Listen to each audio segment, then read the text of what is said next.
ketika Tuhan berkata tidak. Mari kita baca di dalam kitab Yesaya pasal 55 ayat yang ke-8 ayat yang ke-9.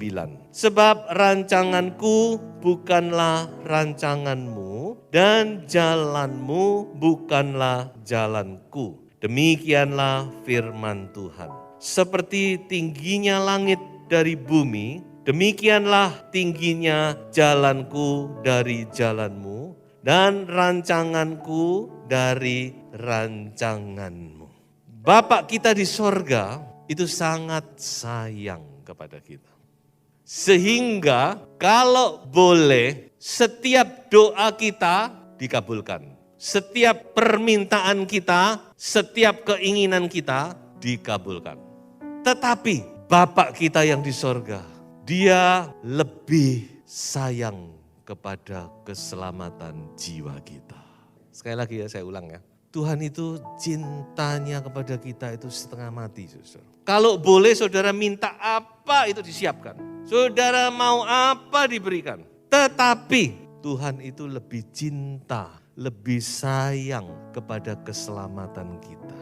Itulah sebabnya maka ada saat-saatnya Dia berkata no way. Ada saat-saatnya berkata sorry. Saya mau tanya kepada saudara-saudara yang punya anak. Pernah enggak saudara ngomong tidak kepada anak saudara? Pernah enggak? Mulai dari anak saudara masih kecil sampai sekarang. Nah, sekarang saya mau tanya kebalikannya. Adakah yang tidak pernah menolak permintaan anak-anaknya? Sebagai orang tua kita ini sayang sekali kepada anak kita, kan?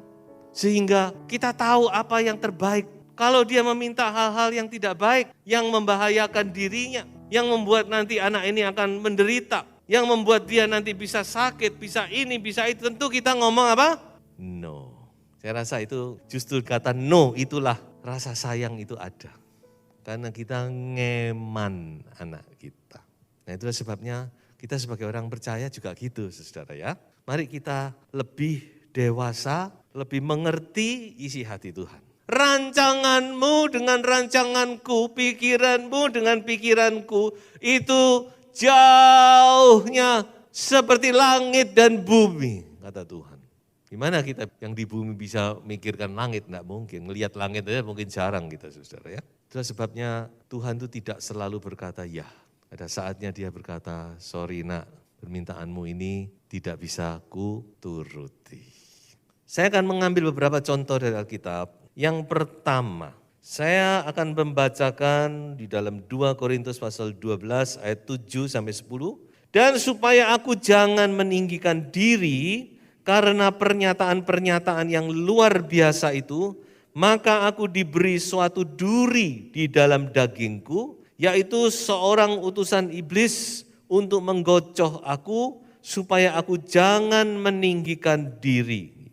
Tetapi jawab Tuhan kepadaku, cukuplah kasih karuniaku bagimu, sebab justru dalam kelemahanlah kuasaku menjadi sempurna. Sebab itu terlebih suka aku bermegah atas kelemahanku, supaya kuasa Kristus turun menaungi aku.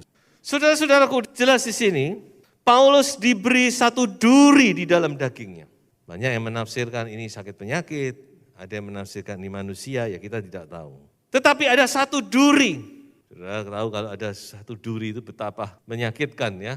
Kita kesusupan barang kecil aja. Rasanya itu kena ini sengkering, kena itu sengkering, tidak enak.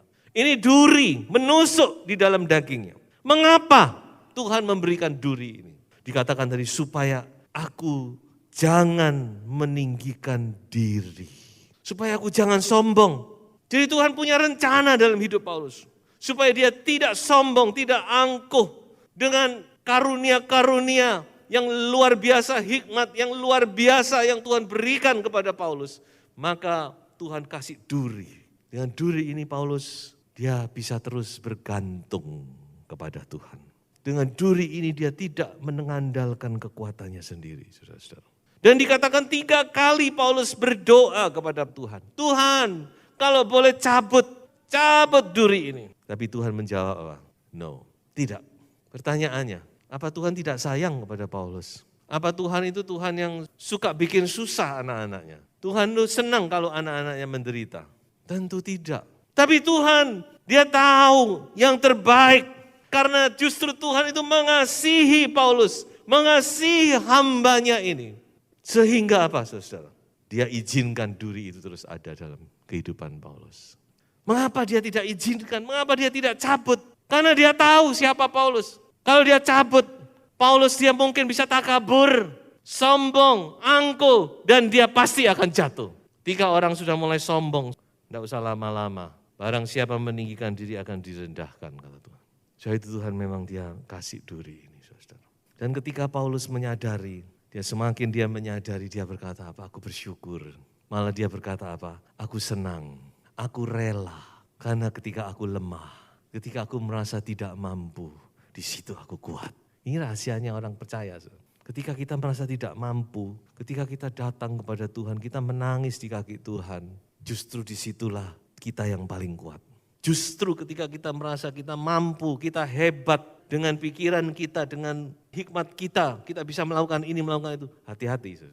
Nah ini saudara yang kita lihat contoh yang pertama, bagaimana Tuhan itu dia menyayangi hambanya. Dia menyayangi saudara dan saya. Sehingga kadang-kadang Tuhan izinkan dalam hidup kita. Ada duri yang menusuk. Karena bagi Tuhan satu keinginannya, yaitu Dia ingin saudara dan saya bersama dengan Dia dalam kekekalan.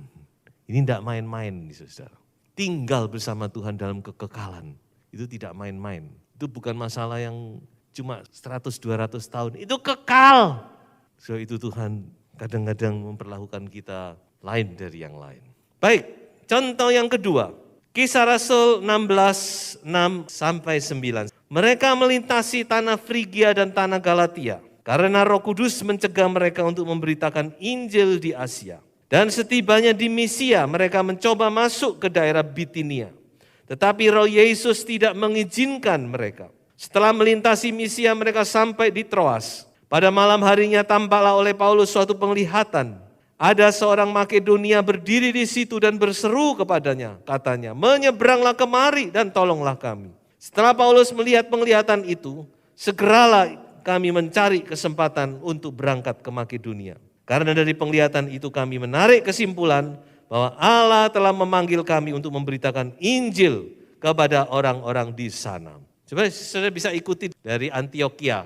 Paulus selalu berangkat dari Antioquia ya, ke Tarsus, ke Derbe, Listra, Ikonium. Sebenarnya Paulus itu dia ingin masuk ke Asia ke atas. Tapi sama Tuhan dihalangi. Tidak tahu caranya bagaimana. Dia maju lagi, dihalangi lagi. Saudara. Hanya dia jalan terus tanpa mengerti maksud Tuhan, tapi dia berjalan terus sampai di Troas. Troas itu di tepi pantai. Nah di situ saudara-saudara, dia bertanya kepada Tuhan. Tuhan, apa maksud Tuhan? Kok misi kita dicegah, misi kita dihalangi? Akhirnya Tuhan memberi kepada visi, mimpi, penglihatan dalam mimpi. Dan di situ dia mengerti, oh Tuhan mau kita nyebrang dan kita masuk ke dataran Eropa.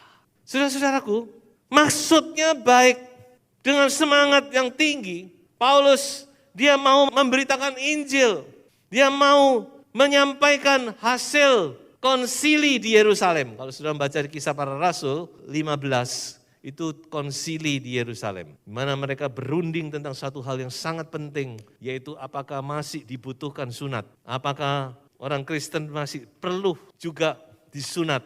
Dan Paulus benar-benar dia berdiri di atas kebenaran Injil, dia menentang. Untung Tuhan itu tahu semuanya, makanya Tuhan itu sudah tahu apa yang akan terjadi. Sebelum konsili itu, Petrus itu sudah diberi pengalaman di dalam Kisah Rasul pasal 10, bagaimana Cornelius itu bertobat. Cornelius itu kan orang Roma, bahkan penuh Roh Kudus sebelum dibaptis malah.